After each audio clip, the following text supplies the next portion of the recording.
for a while, but we win. We win. I said earlier today that I hope we can do this by Easter.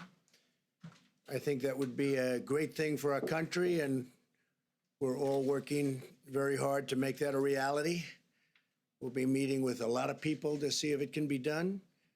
Easter is a very special day for many reasons. For me, for a lot of our friends, that's a very special day. And what a great timeline this would be. Easter as our timeline, what a great timeline that would be. My first priority is always the health and safety of the American people. I want everyone to understand that we are continuing to evaluate the data. We're working with the task force and making decisions based on what is best for the interest of our fantastic country. In order to defeat the virus, we must continue to be very strong. Your resilience and spirit has been inspiring to everyone. Right now, this virus is attacking 149 countries, but everybody looks to us and they're watching us. And I'm very proud to be your president. I can tell you that. There's tremendous hope as we look forward and we begin to see the light at the end of the tunnel. Stay focused and stay strong, and my administration and myself will deliver for you as we have in the past. And we will heal our land. Thank you, Mr. President. Mr. President, you just reiterated that you hope to have the country reopened by Easter. You said earlier you would like to see churches packed on that day. My question is, you have two doctors on stage with you. Have either of them told you that's a realistic timeline? I think we're looking at a timeline. We're discussing it. We had a very good meeting today. If you add it all up, that's probably 9 days plus another 2.5 weeks. It's a period of time that's longer than the original 2 weeks. So we're going to look at it. We'll only do it if it's good, and maybe we do sections of the country. We do large sections of the country. That could be too. But no, we're very much in touch with Tony and with Deborah on everything we're doing. Who suggested I that just date? thought it was a beautiful time. It would be a beautiful time, a beautiful timeline. So that It's a wasn't great based on any day. of the data? It was based on a certain level of weeks from the time we started, and it happened to arrive. Actually, we were thinking in terms of sooner.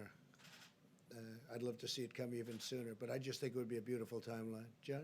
Mr. President, if you look at what we've just seen in the last day or so, you've seen the number of known coronavirus cases in the country double in just 2 days. Another 95 people have died just in the last 24 hours. New York's governor is saying this is spreading like a bullet train across the country, and the governor of Louisiana is saying that his state may not be able to handle the cases that they're facing by early April. So what are you seeing in all of this that leads you to think that we could reopen by Easter or even earlier? Sure. We're working with all of them. We can be talking about large sections of our country because there are sections of our country that you didn't talk about that are doing unbelievably well. They have very little incidence or problem, very small numbers. It's very possible that they won't be ever subject to what's happening in New York. New York is definitely a hot spot. There's no question about it. And you know what we're doing in New York to try and help. And I think we're doing an incredible job. We're going to have the hospitals up quickly, the medical centers also quickly. But we'll just have to see. We have to follow it. We have to see. We're going to look at that curve. We're going to see when it starts coming down. And we'll do the best job that can be done. John, please. Question for you, Mr. President, Dr. Fauci, if we could.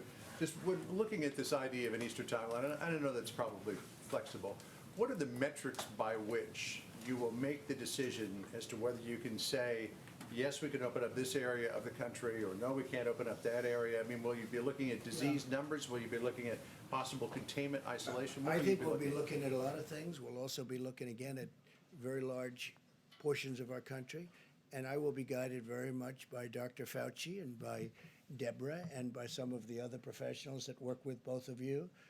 And we're going to see what will be. But that would certainly be, I think that's a goal that perhaps can happen, or at least for a very large portion of our country.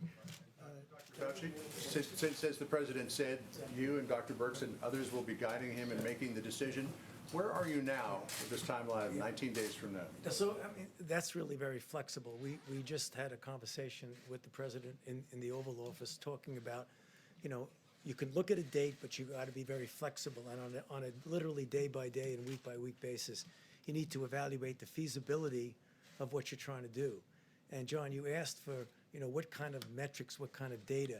When you look at the country, I mean, obviously, no one is going to want to tone down things when you see what's going on in a place like New York City. I mean, that's just, you know, good public health practice and common sense. But the country is a big country, and there are areas of the country, and I refer to this in my opening remarks, that we really need to know more about what the penetrance is there. So if we do the kind of testing what we're doing, and testing will always be associated by identification, isolation, and contact tracing, and you find after a period of time that there are areas that are very different from other areas of the country, you may not want to essentially treat it as just one force for the entire country, but look at flexibility in different areas. So I think people might get the misinterpretation. You're just going to lift everything up, and even somebody's going like that.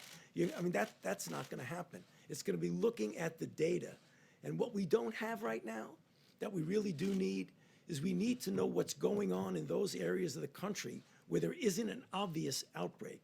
Is there something underneath the surface that says, wait a minute, you better be careful and really clamp down? Or what looks there that you don't really have to be as harsh as you are in other areas. So it's looking at information that up to this point, John, we never had. So it's a flexible situation. Was New York becoming our war? Is New York becoming the epicenter? of the Well, it active- certainly is by far the, if you call it hot, if you call it any word you want to use, it is at a level that, I was speaking to Tony before, it's a level that no place else is close. It's very unfortunate. You know, one of the things that's happened that we've done, I think, a really good job on, I think that it's something special what's happened is, I learned from Dr. Birx a little while ago when she said, I learned it actually this afternoon, in 8 days, because we kept hearing about South Korea. They had a very tough time at the beginning, if you remember. In 8 days, we're doing more testing than they've done in 8 weeks. That's a tremendous turn. And with our testing, it's going exponentially. It's going up, up, up every day. So we're going to be able to do things with this very highly sophisticated testing. And it's also, the test itself is considered the best test. So on top of doing now more than anybody else, we have a very high-quality test. That makes a big difference. It also makes a big difference even in terms of opening, because we're going to see those areas like the hot spots.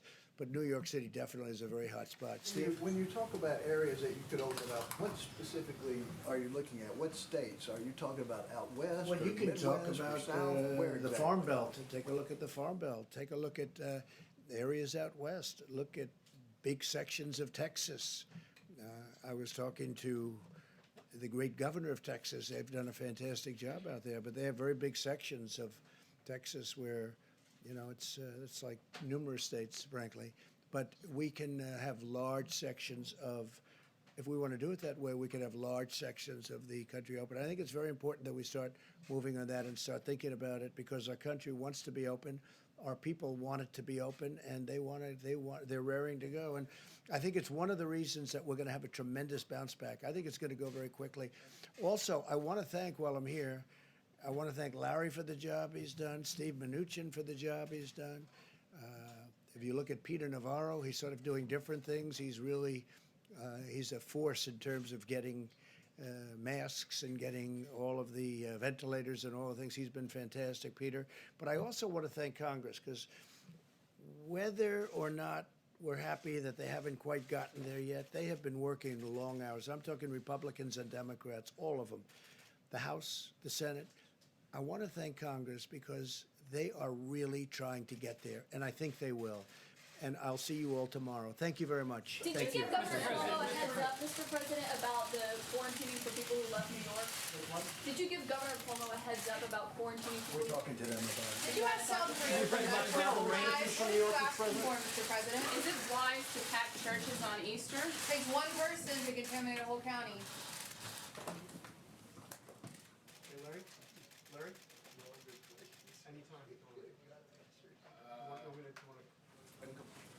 Yeah, you want us? Yeah. We could go informal?